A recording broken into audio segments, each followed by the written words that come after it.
आज का टॉपिक है आउटलाइन ऑफ प्लांट क्लासिफिकेशन, पादप वर्गीकरण की रूपरेखा।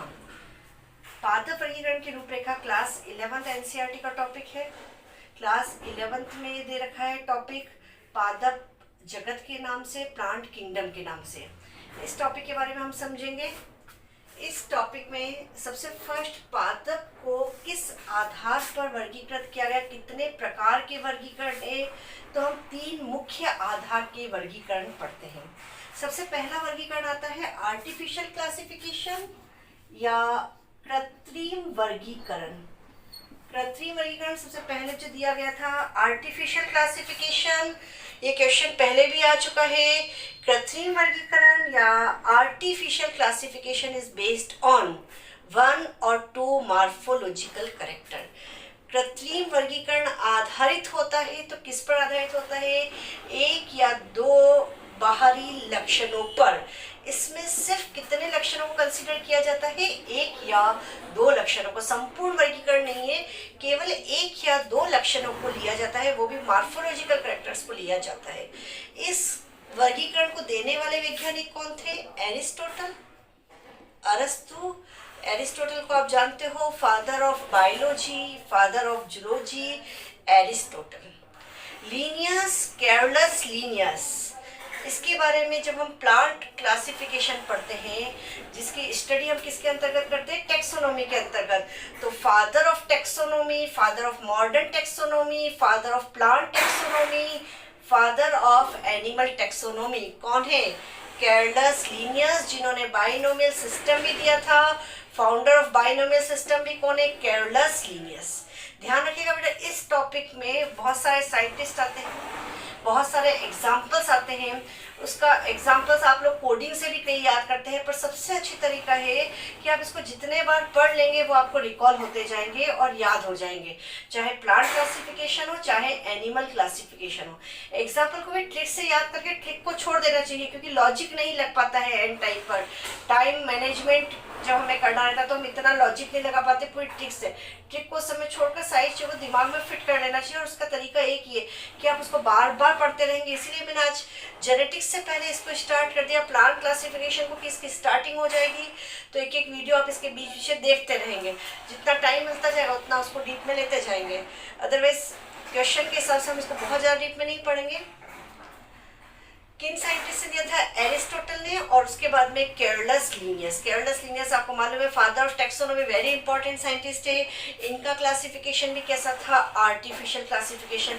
थियोफ्रेस्टस, थियोफ्रेस्टस को आप जानते हो, थियोफ्रेस्टस को फादर ऑफ बॉटनी। थियोफ्रेस्टस, इनका भी क्लासिफिकेशन कैसा था? Artificial classification. क्लियर हो गया आर्टिफिशियल क्लासिफिकेशन। इसका नेक्स्ट टाइप का आता है नेचुरल क्लासिफिकेशन या प्राकृतिक वर्गीकरण। नेचुरल क्लासिफिकेशन या प्राकृतिक वर्गीकरण, इसका बेसिस क्या है? इसमें क्या देखा जाता है? इनमें प्राकृतिक रूप से क्या समानता है और क्या असमानता है? सिमिलरिटीज और डिससिमिलरिटीज पर बेस्ड क्लासिफिकेशन कौन सा होता है? Natural classification. समानता और असमानता पर आधारित वर्गीकरण कौन सा होता है? प्राकृतिक वर्गीकरण। आपने इसके पहले कृत्रिम पढ़ा था, कृत्रिम में सिर्फ 1 या 2 लक्षण देखे थे। जैसे लीनियस था तो उसने 1 या 2 जो है सेक्सुअल कैरेक्टर देख लिए थे, नंबर ऑफ स्टेमन देख लिए थे, पुंकेसर की संख्या 1, मोनोएंड्रिया 2, डाईएंड्रिया।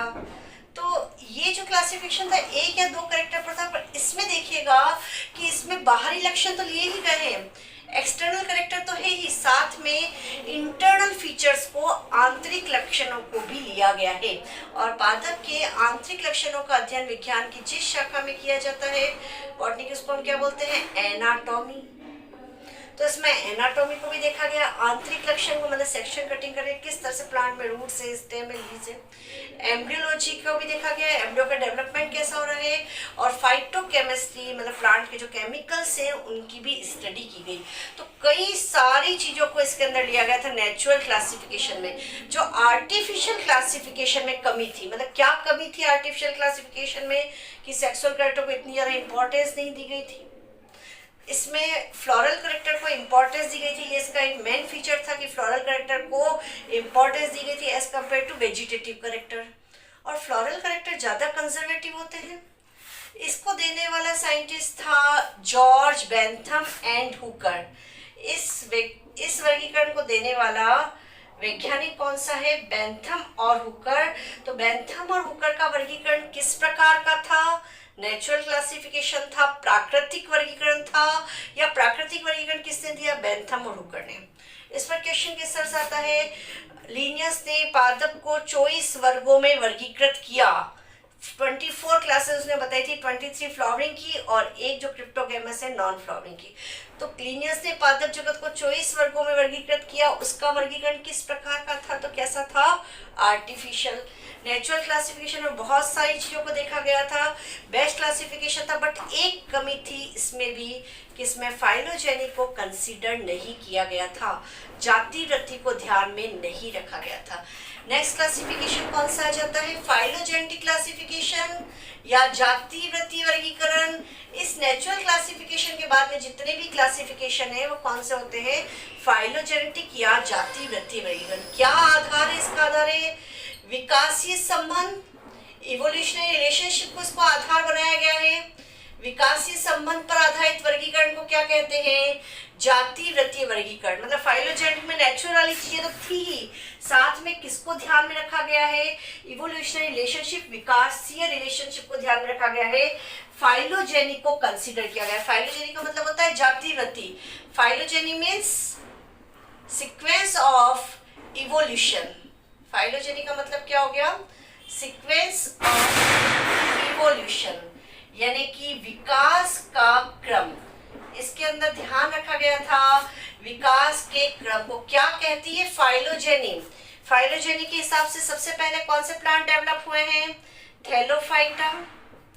थैलोफाइटा के हिसाब से एल्गी और फंजाई आते हैं, बट फंजाई को एक अलग किंगडम में बना दिया गया विटेकर के 5 किंगडम क्लासिफिकेशन के अनुसार। थैलोफाइटा के बाद में ब्रायोफाइटम, ब्रायोफाइटा के बाद में टेरिडोफाइटम, टेरिडोफाइटा के बाद में स्पर्मेटोफाइटा, स्पर्मेटोफाइटा में जिम्नोस्पर्म भी आ जाते हैं और एंजियोस्पर्म भी आ जाते हैं। स्पर्मेटोफाइटा, स्पर्म का मतलब क्या होता है? सीड। याद रखिएगा स्पर्म का ऑलवेज मीनिंग क्या होता है? सीड। और फाइटा मीन्स प्लांट। तो इसके अंदर कौन से प्लांट आते हैं? Seed plant. तो सीड प्लांट में सबसे पहले कौन से आ गए? जिम्नोस्पर्म। और जिम्नोस्पर्म के बाद में कौन से प्लांट आ गए? एंजियोस्पर्म, जो फ्लावरिंग प्लांट है, कवर्ड सीड प्लांट है, एंजियोस्पर्म। ये है सीक्वेंस ऑफ इवोल्यूशन। तो नेचुरल में मतलब फाइलोजेनेटिक में नेचुरल कैरेक्टर्स को तो लिया गया ही था, पर साथ में किसको ध्यान में रखा गया था? फाइलोजेनी को भी कंसीडर किया गया था। अब हम फिर से देखते हैं प्लांट किंगडम को किस टाइप से क्लासिफाई किया गया है। कंप्लीट प्लांट किंगडम को एक फ्लो चार्ट के रूप में हम समझेंगे। प्लांट किंगडम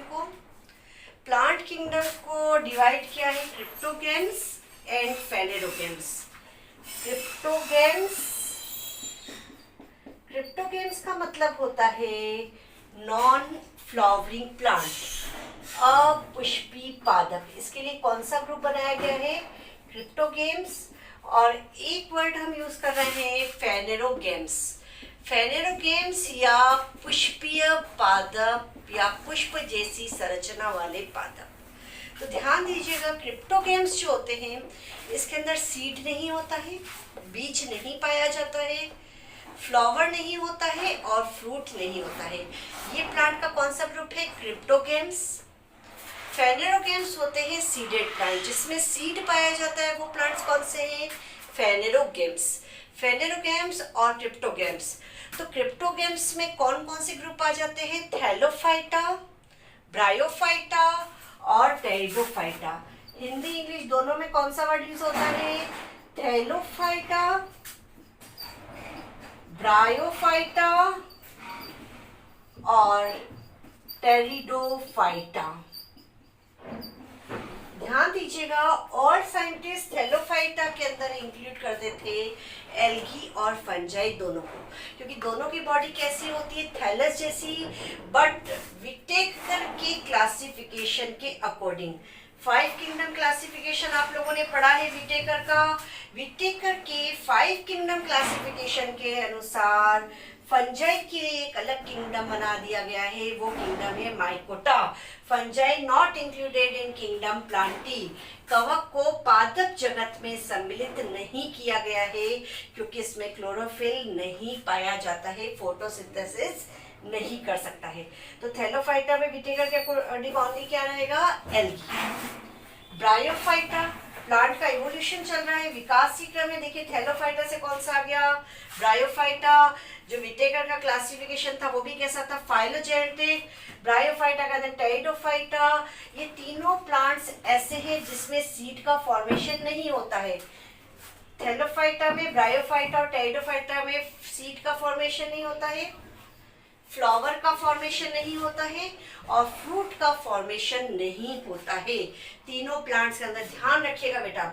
और फेनेरोगैम्स में आ जाते हैं जिम्नोस्पर्म और एंजियोस्पर्म। अभी मैंने आपको बताया था कि स्पर्मेटोफाइटा, जिम्नोस्पर्म और एंजियोस्पर्म दोनों किस में आ रहे हैं, स्पर्मेटोफाइटा। स्पर्म का मीनिंग होता है सीड और फाइटा का मतलब होता है प्लांट। तो जिम्नोस्पर्म में भी सीड प्रेजेंट होता है, एंजियोस्पर्म में भी सीड प्रेजेंट होता है। जिम्नोस्पर्म में फ्लावर लाइक स्ट्रक्चर होता है, रियल फ्लावर नहीं होता है। रियल फ्लावर जो है, पुष्पीय पादप जो है, वो सिर्फ किस में आते हैं, एंजियोस्पर्म में, आवृत बीजी में। ये होते हैं अनावृत बीजी। जब आगे आप पढ़ेंगे इसी क्लासिफिकेशन को, तो जिम्नोस्पर्म को हम क्या बोलते हैं, अनावृत बीजी, क्योंकि इसके बीज के बाहर ओवरी नहीं पाई जाती है, मतलब बीज के बाहर फ्रूट नहीं होता है। क्योंकि इसमें कैसे होते हैं जिम्नोस्पर्म, जिम्नोस्पर्म में ओव्यूल कैसा होता है, naked ovule. Ovule after fertilisation किस में चेंज होता है, सीड में। तो सीड भी कैसा होता है, नेकेड। ओव्यूल का नाम आपको मालूम है क्या होता है, mega sporangium. Ovule is similar to mega sporangium. ये क्वेश्चन भी आ चुका है बेटा ओव्यूल पर। एंजियोस्पर्म में प्रेजेंट होते हैं रियल फ्लावर, मतलब ये क्या मीनिंग है एंजियोस्पर्म का, ये फ्लावरिंग प्लांट है एंजियोस्पर्म। और ये जो एंजियो वर्ड है, इस एंजियो वर्ड का आगे डिटेल के अंदर हम इसको पढ़ेंगे। एंजियो का मतलब ही क्या होता है, कवर्ड। और स्पर्म का मीनिंग क्या होता है, सीड, यानी कि इसके सीड के बाहर कवरिंग है। किसकी कवरिंग है, फ्रूट की कवरिंग है। मैच्योर ओव्यूल को हम क्या बोलते हैं, फ्रूट। ये कैसा है, नेकेड ओव्यूल है, मतलब सीड भी कैसा है, नेकेड सीड है। सीड के बाहर कोई फ्रूट फॉर्मेशन नहीं होता है। जिम्नो का मीनिंग ही होता है नेकेड, और स्पर्म का मतलब है सीड। तो ये नेकेड सीड प्लांट होते हैं जिम्नोस्पर्म। और उसके बाद में आ जाते हैं एंजियोस्पर्म, जिसके बारे में अब हर एक बारे में हम डिटेल के अंदर पढ़ेंगे। सबसे फर्स्ट मैं बताऊंगी आपको एल्गी के बारे में, थैलोफाइटा। और थैलोफाइटा में हम किसको डिस्कस करेंगे, सबसे फर्स्ट एल्गी को। यहाँ पर बात कर रहे हैं एल्गी की, यानी कि शैवाल की। आप सभी शैवाल से परिचित हैं, लोकल लैंग्वेज में इसको काई कहा जाता है शैवाल को। बॉडी कैसी होती है इसकी, थैलोइड बॉडी होती है, थैलस नुमा शरीर जो है इसका होता है। थैलस का मतलब क्या होता है, जिसमें रूट, स्टेम और लीफ नहीं पाई जाती है। थैलस से ना रूट है, ना स्टेम है और ना leaf, not differentiate into root, stem and leaf. उसके बाद में हम सबसे पहले ये बात करते हैं कि एल्गी कौन कौन से जगत में आती है। तो एल्गी इंक्लूडेड इन 3 किंगडम। सबसे पहली बात मैं कर रही हूँ मोनेरा किंगडम की। मोनेरा किंगडम में आपको मालूम है सभी प्रोकैरियोटिक को मोनेरा किंगडम में रखा गया है। हमने सेल स्ट्रक्चर और फंक्शन में इस वीडियो में इसके बारे में समझा था। पूरा प्रोकैरियोटिक सेल के बारे में वही है पूरा किंगडम मोनेरा के अंदर, जिसमें एल्गी, ब्लू ग्रीन एल्गी जिसका अदर नेम है साइनोबैक्टीरिया। प्रोकैरियोटिक में हम एग्जांपल्स में पढ़ते हैं blue green algae. Blue green algae को कौन से किंगडम में रखा गया है, मोनेरा। तो ये एल्गी 3 किंगडम्स में आ रही है। फर्स्ट किंगडम कौन सा हो गया, मोनेरा। सेकंड किंगडम की मैं बात कर रही हूँ प्रोटिस्टा किंगडम। इंग्लिश हिंदी दोनों में वर्ड कौन सा यूज हो रहा है? मोनेरा। देन प्रोटिस्टा, हमने पढ़ा है प्रोटिस्टा किंगडम में क्या आते हैं? सभी यूनिसेलुलर यूकेरियोटिक, एक कोशिकीय यूकेरियोटिक को कौन से किंगडम में रखा गया है? प्रोटिस्टा किंगडम के अंदर। तो जितनी भी यूनिसेलुलर यूकेरियोटिक एल्गी है, एक कोशिकीय यूकेरियोटिक शैवाल है, उसे कौन से किंगडम में रखा गया? प्रोटिस्टा में। एल्गी फर्स्ट मोनेरा किंगडम में आ गई, सेकंड प्रोटिस्टा में, और तीसरा किंगडम जो हमारा है वो है प्लांटी किंगडम के अंदर। तो प्लांटी किंगडम में पादप यूकेरियोटिक होते हैं, हरे शैवाल, भूरे शैवाल और लाल शैवाल। ग्रीन एल्गी, ब्राउन एल्गी और रेड एल्गी, तीनों के बारे में हम पढ़ते हैं। Green algae Chlorophyceae, brown algae Phaeophyceae और रेड एल्गी रोडोफाइसी, जिसको क्लासिफाइड किया गया है on the basis of pigment. तो ये चीज आपकी समझ में आ गई। कितने जगत में आता है शैवाल? 3 जगत में आता है, मोनेरा में भी, प्रोटिस्टा में भी और पादप जगत में भी आता है। क्लियर हो गई ये चीज। उसके बाद हम बात करते हैं कोशिका भित्ति की, सेल वॉल की, कि शैवाल की कोशिका भित्ति किसकी बनी हुई होती है? याद रखिएगा, सभी तरह के शैवालों के अंदर कॉमन इंटरेस्टिंग चीज क्या है? जो कॉमन है वो क्या है? सेल्यूलोज। सेल्यूलोज ग्रीन एल्गी में भी है, ब्राउन एल्गी में भी है और रेड एल्गी में भी है। इनको क्लासिफाइड मेनली पिगमेंट के बेसिस पर किया गया है, जिसका मैंने आपको चार्ट बनवाया है। ग्रीन एल्गी को, ब्राउन एल्गी को, रेड एल्गी को, जो चार्ट एनसीईआरटी की बुक में भी दे रखा है। Type of pigment green algae के, ब्राउन एल्गी के और रेड एल्गी के। तो इसकी कोशिका भित्ति की हम बात करें तो कोशिका भित्ति में क्या होते हैं? Cellulose, galactose, mannose, calcium carbonate और सिलिकॉन। शैवाल कैसे पादप होते हैं? असमनी पादप, नॉन वेस्कुलर प्लांट होते हैं शैवाल। मेस इसके अंदर वेस्कुलर बंडल, जाइलम और फ्लोएम एब्सेंट होते हैं, इसीलिए इसे क्या कहा जाता है? Non vascular plant. Non Embryophyta, मतलब इसके अंदर भ्रूण या एम्ब्रियो नहीं पाया जाता है। एम्ब्रियो इसमें एब्सेंट होता है। एम्ब्रियो की स्टार्टिंग कहाँ से होगी? ब्रायोफाइटा से।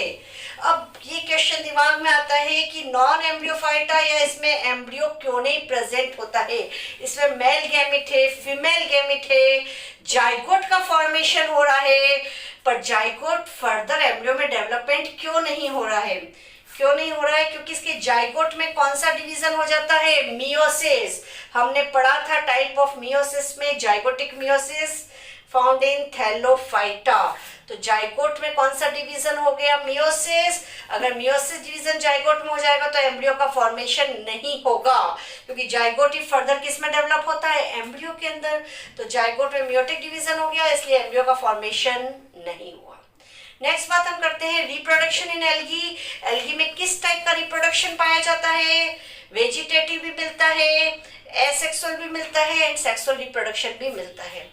वेजिटेटिव रिप्रोडक्शन का मेथड कौन सा है इसमें? फ्रेगमेंटेशन, खंडन। ये 2 पीस हो गया बेटा फ्रेगमेंटेशन, हर पीस से न्यू डेवलप हो जाएगा। एसेक्सुअल रिप्रोडक्शन का मेथड, इसमें स्पोर्स का फॉर्मेशन होता है। 2 टाइप के स्पोर्स इसके अंदर बनते हैं, एक मोटाइल स्पोर होते हैं, जू स्पोर होते हैं, प्लेनोस्पोर होते हैं, नॉन मोटाइल स्पोर। और फिर आ जाता है सेक्सुअल रिप्रोडक्शन, और सेक्सुअल रिप्रोडक्शन 3 टाइप का होता है सेक्सुअल रिप्रोडक्शन। और ये मैं बता रही हूँ सेक्सुअल रिप्रोडक्शन आपको 3 टाइप कौन कौन से हैं। सेक्सुअल रिप्रोडक्शन के टाइप्स हैं आइसोगेमी, अनाइसोगेमी एंड ooगेमी। किस टाइप से होता है सेक्सुअल रिप्रोडक्शन इसके अंदर? सेक्सुअल रिप्रोडक्शन में सबसे फर्स्ट आइसोगेमी, नाम से क्लियर है। गैमेट, मेल गैमेट और फीमेल गैमेट कैसे होते हैं? सेम होते हैं। इसे क्या कहा जाता है? आइसोगेमी। हिंदी वर्ड आता है समयुग्मकी। नेक्स्ट टर्म आ जाती है अनाइसोगेमी, जिसमें मेल गैमेट और फीमेल गैमेट दोनों डिफरेंट होते हैं, उसे कहा जाता है एनाइसोगेमी। थर्ड टाइप इसकी आ जाती है ooगेमी। ooगेमी के अंदर मेल गैमेट कैसा होता है? मोटाइल और फीमेल गैमेट नॉन मोटाइल होता है और साइज में बड़ा होता है। तो इसकी टेबल जो है आपको जो दिया है, इनका बेसिस जो क्लासिफिकेशन दिया है on the basis of pigment, और पिगमेंट में मैंने आपको बता दिया कि क्लोरोफिल ए ये यूनिवर्सल पिगमेंट होता है जो सब में मिलता है। अगर क्लोरोफाइसी की बात करेंगे तो उसके पिगमेंट क्लोरोफिल ए और बी है। क्लासेस में सबसे एडवांस किसको कहा गया है? क्लोरोफाइसी को, क्योंकि हायर प्लांट्स में भी कौन से पिगमेंट होते हैं? Chlorophyll A and B. Phaeophyceae की बात करेंगे तो फियोफाइसी में chlorophyll A and C. Rhodophyceae मतलब डी वर्ड आ रहा है तो chlorophyll A and chlorophyll D. उसके बाद में कलर्स की बात कर लेते हैं। ब्राउन एल्गी का ब्राउन कलर का कारण क्या है? तो फ्यूकोजेंथिन है। रेड एल्गी के रेड कलर का कारण क्या है? तो फाइकोसाइनिन एंड फाइकोइथ्रीन है। उसके बाद में इसके स्टोर्ड फूड की बात कर लेते हैं। तो स्टोर्ड फूड में मैंने आपको बहुत इंपॉर्टेंट बताया था कि स्ट्रक्चर ग्रीन एल्गी में पाइरिनॉइड, पाइरिनॉइड के सेंटर में प्रोटीन और उसके बाहर कंप्लीट किसी कवरिंग होती है, स्टार्च की कवरिंग, पाइरिनॉइड। उसके बारे में आप पढ़ लीजिएगा पाइरिनॉइड के बारे में। और इनके जो स्टोर्ड फूड है, जो टेबल आपको नोट कराई उससे आप अच्छी तरह से पढ़ लीजिएगा। नेक्स्ट वीडियो में आगे का डिस्कस करूंगी।